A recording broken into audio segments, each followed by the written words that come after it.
We're pleased to announce that Elections BC has approved our application for a citizen initiative petition to be conducted beginning on April 6th and completed by July 5th of this year. This citizens initiative is historic in that it will nullify the HST agreement between the federal government and the province, thereby extinguishing the HST in British Columbia. Our bill, titled the HST Extinguishment Act, would return BC to the provincial sales tax as it was applied before the surprise HST announcement by Premier Campbell only weeks after the last election. Our proposed bill is effective retroactively from June 30th, 2010, the day before implementation of the HST on July 1st of this year. That means that the government will have to refund any extra HST revenues that they collect that are over and above what they would have received under the regular PST to all British Columbians on a per capita basis. The HST is going to hurt British Columbians at a time when they can least afford it. Every citizen will pay an average of $500 per year more in sales tax. Some will pay more, some less, but that is the average. Major industries such as construction, real estate, restaurants, and funeral services will be hit hard. Services like spas, haircuts, packaged foods, airline tickets, and professional fees will go up, causing consumers to cut back and hurting our economy.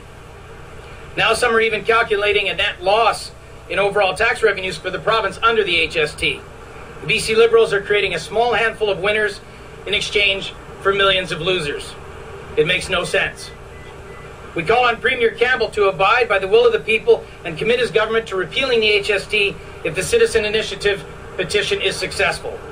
British Columbians deserve to know if their Premier, a man who has repeatedly expressed support for grassroots democracy and enhanced citizen initiative legislation, will now abide by it.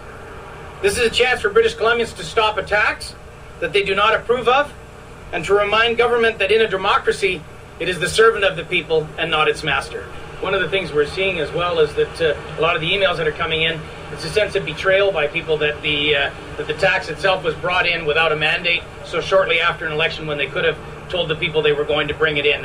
Everybody knows that there was a likelihood that they were in negotiations with the federal government over this tax during the election. So there's a sense of betrayal, and that's one of the frustrations people have as well. Yeah. One of the encouraging things is that of the 1,600 or 1,700 members that have signed up already, they're from across the province. We've got people all the way in the Kootenays, up in the north, the Peace, over into Prince Rupert, everywhere in the province we've got some people signed up. So that's encouraging. It tells us that the issue is pervasive across the province, and now we just need to fill that hole in as much as we can. What we've done with our bill is we've tabled it so that it's retroactive from June 30th.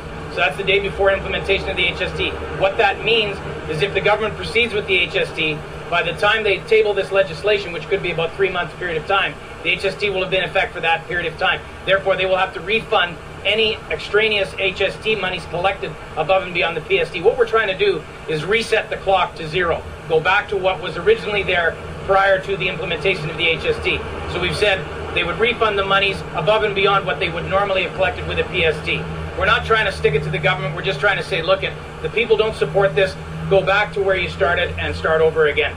There's a 60-day waiting period between now and our petition date because Elections BC has to publish it across the province to make people aware of the petition. From a legal standpoint, allow people who oppose it to be mobilized if they want. There's a number of other conditions. So there's a 60-day period between now and time that we can actually begin collecting signatures. I think there's confusion in British Columbia about the invoking of Parliament to approve a provincial tax. Mm-hmm. Has there been any research into the legality of that situation? You go ahead. Well, that is one of the points of contention, and as Mr. Van der Zam said in his prepared statement, this is only a first step. There may be other moves that we can take. One of them might be a recall of MLAs who vote in favor of this tax. The other one might be an actual constitutional challenge to it, because there is a question as to whether the province can actually give up its taxation authority to the federal government, which is effectively what they're doing with the HST. So it's a very good question, and one that's going to need to be explored.